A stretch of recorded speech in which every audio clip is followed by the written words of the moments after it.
Now we're going to talk about Vietnam's history. The first theory is that the Vietnamese people arise from the union of a dragon and a fairy, which gave rise to the birth of 100 children who populated the territory of the country, halfway between the mountains and the sea. This legend has served to create an awareness of unity in the country.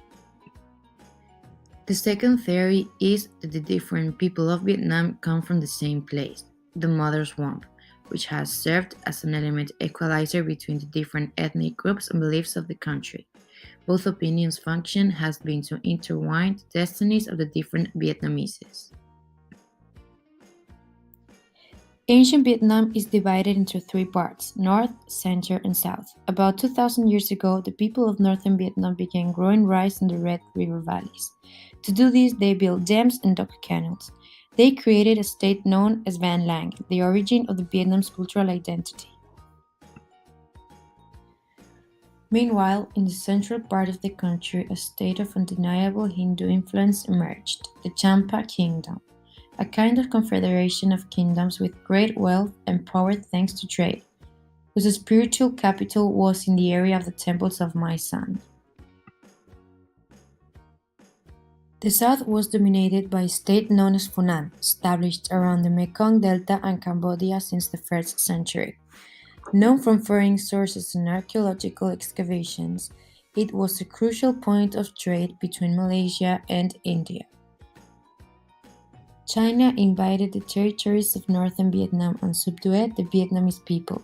During that time, Vietnam will be known as the Jiao Chi Prefecture.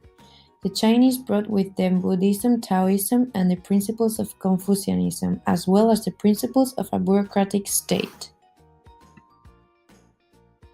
In the 10th century, the national hero Ngo Nguyen defeats the invading army. Vietnam achieves independence from the northern giant and autonomy in a first of state. The late Tay Dao dynasty reigns in a period of splendor and progress. The Northern Kingdom begins with a march south, a process of expansion that will culminate in the annexation of the Champa Kingdom and the Khmer Kingdom of southern origin. The identity of the country will be strengthened with great figures such as King Loy. At the end, Nguyen dynasty will end up imposing on the rest of the dynasties. The Nguyen dynasty ruled over one country from 1802. It established the capital in the imperial city of Hue. The Nguyen Mandate was a time of unification and prosperity, great works, and intense cultural activity. In the French colony period, the first foreigners were Portuguese, Jesuits, and missionaries. The French army would later come to help Nguyen in his fight for power. After the seizure of the Saigon in 1883, France established a protectorate over Vietnam and brought architecture, gastronomy, and culture. In the Vietnam War after independence, the country was divided into two parts, the Communist North and the Capitalist South. The latter refused to comply with the conditions of the Independence Treaty signed with the French transformed and mandate into a dictatorship. The clashes between the North and the South ended in the notorious Vietnam War. The country was the backdrop of an open war between the Soviet Union and the USA. Vietnam suffered one of the bloodiest wars in living memory. This caused the destruction of Vietnam's historical heritage, the deforestation of its forests and jungles, and decimated the population.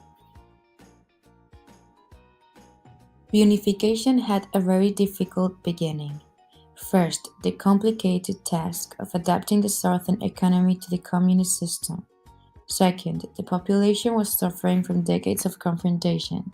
And third, struggles with external enemies endangered the precarious stability of Vietnam. Then, the government took advantage of the international situation of opening to capitalism of different communist countries to open itself to the free market with a series of economic reforms undertaken in 1986.